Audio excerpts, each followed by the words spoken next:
We'll start this Canucks video off by talking about the newest, what do you call it, like social media promotion they posted on Twitter and Instagram, I think. The Canucks had themselves an ad video pretty much trying to get people to buy season tickets, and it was very weird. They had these big speeches on structure and habits, and the graphics were kind of ridiculous. And at one point in the video, you even hear a soundbite from, I believe it's JT Miller, saying that it's not about wins and losses. It was a very strange video, and I think it just kind of feeds into the Canucks' identity as being owned by Aquilini. You know, this team only really exists to make money, not necessarily to win. But the reason I'm bringing this entire thing up before the conversation that I wanted to really dive into is because it kind of feeds into the sort of philosophy that the Vancouver Canucks are a very, I don't know, short-sighted team.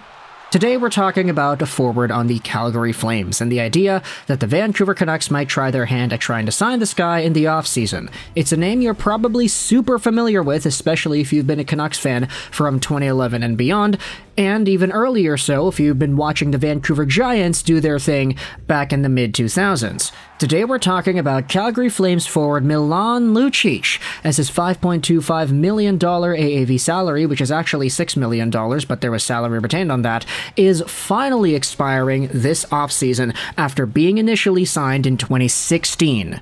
Yeah, it's been a while, and he had a 3-year $6 million AAV salary before that too, so it's been a decade pretty much.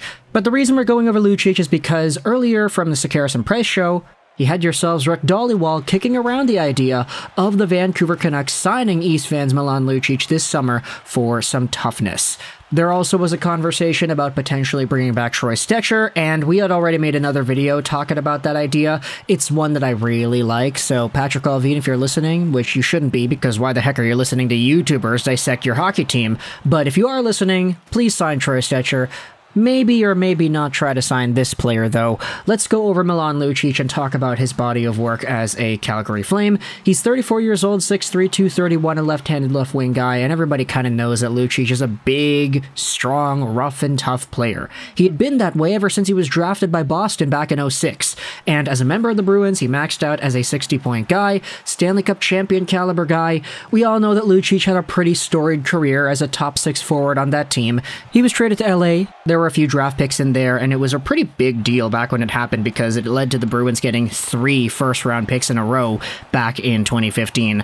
They historically did not choose guys like Besser or Barzal or Konechny or whoever. They ended up choosing DeBrusk, Senyshyn, and Zaboral, which was a pretty big deal back when it happened. But either way, this Boston Bruins team had themselves Lucic. He was sent over to LA. He was pretty alright in LA, and then he became a free agent and signed with the Oilers. Now, with the Oilers, he never really was able to get that groove on after the first season. He had 50 points in 82 games played, but then it was all downhill from there. His final season in Edmonton saw him getting 20 points in 79 games played. He then got traded over to Calgary. He had spent the past 4 years over there. This season, Lucic had 19 points in 77 games played and only 7 goals. So this really isn't a player that you're going to be signing because you want any significant production out of him. But the problem with him was that he was making so much gosh darn money that it was even tough to consider him as a target for any team in the first place.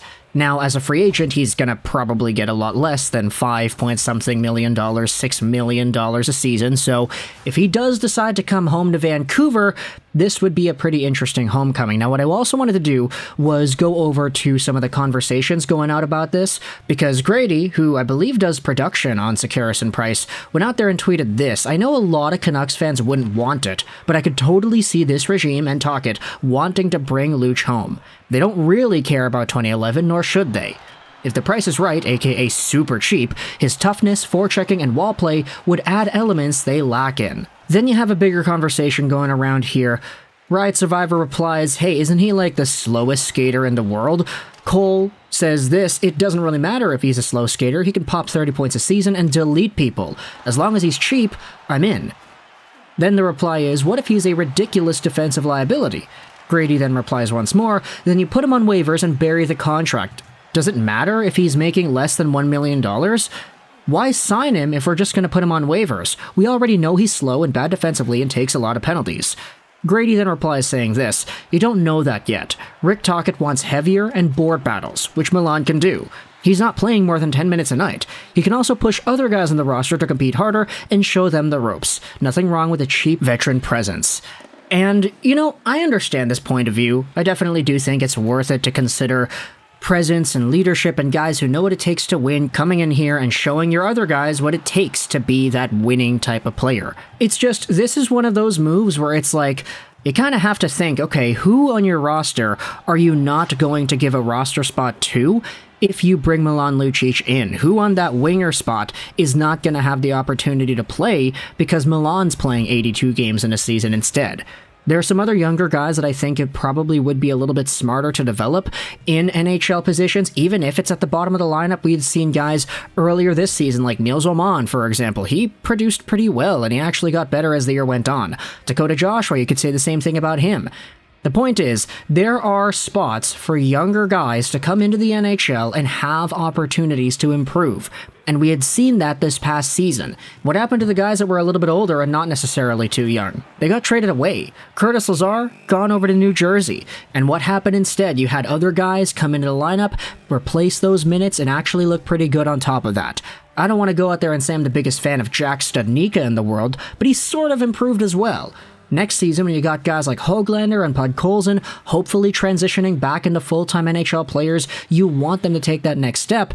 And a part of me thinks if you got Milan Lucic in the lineup just because you want that veteran grit and presence, you might be holding somebody else back. I just don't know who that's going to be. Now, intangibles? Sure. Habits? Yeah, 100%. Structure? All the things the Canucks said in that season ticket hype video, whatever it was they posted earlier today, sure, I get it. Milan Lucic brings a lot of that. But at the end of the day, Lucic is 34 gosh darn years old. Is this really the guy they need to be placing a priority on? Especially when you take a look at the Canucks and their salary situation. How many contracts do they have on their books? They've got 47 contracts right now, and they've got 39 for next season. They need to re-sign Vitaly Kravtsov, Ethan Bear, Kyle Burrows, Colin Delia, Travis Dermott, Michael Furland, Akito Hirose, and then you got yourselves Carson Folk, Justin Dowling, Stevens, Niels Höglander, Jet Wu, Brady Keeper, Noah Juleson. Sure, they're not going to re-sign all of these guys, but there are limited spots available, and I don't know if Milan Lucic really would be the best move to go out there and use one of those extra spots on, if you get what I'm saying. And so at the end of the day, it's a theory that makes sense, but it's one that I don't really think is all too potent enough to explore. But that's just me personally. If you feel differently about this, hey, bring Milan home, bring Luch home, bring the East Van guy back to Vancouver, and have that reunion that we all kind of wanted to see before he became a Stanley Cup champion in 2011 with the Boston Bruins against the Canucks and then got kicked out of the Roxy, is that correct? Not really too sure about that. I'm no historian, but either way, let me know your thoughts in the comment section below about this idea of Lucic coming to Vancouver and the Vancouver Canucks maybe, in some world, coulda, shoulda, woulda, potentially being interested. So, do you think this is a good idea? Do you want this to happen? Would you rather see the Canucks use their roster spots on other younger guys? Or do you think Milan is actually beneficial enough to the well-being of this team to consider him as that option? Let me know your thoughts in the comment section below. I hope you enjoyed this video. And bye.